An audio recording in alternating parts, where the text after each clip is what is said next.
there is a very important topic that is called conservation of energy.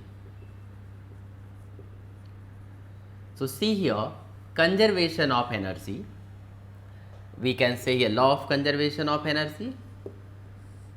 First thing is here, we can write down the statement. According to this law, energy can be converted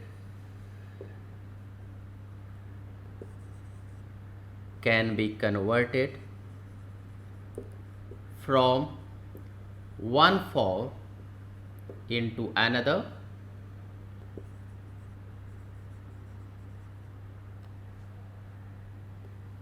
but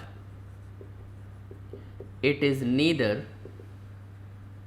created nor destroyed. So you cannot create energy and you cannot destroy energy, but energy can be converted one form into another form. The total sum of energy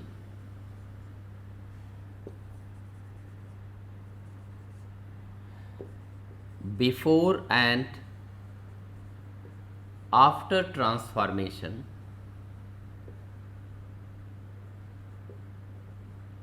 remains same. So see here, this is the law of conservation of energy. Now very simple examples if you have taken here. I was giving just example of the spring. You know, when you are winding the key of the toy car, you are using your muscular energy.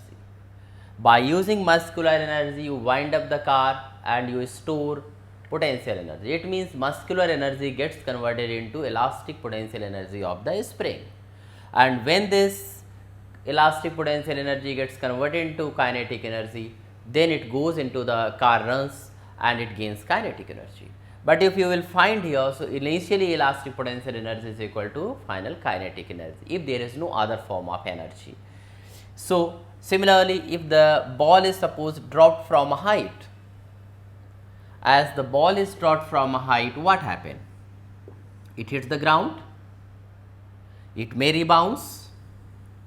When it hits the ground, some sound is produced, some heat is produced because at this point may become hot. So its potential energy, it has only initial potential energy only, that is gravitational potential energy. When it hits the ground, its energy may be converted into sound energy as well as in the heat energy, and if it is rising up, it may be converted into kinetic plus mechanical potential again. But if you see the total form of energy, you will find before and after transformation, that will remain same.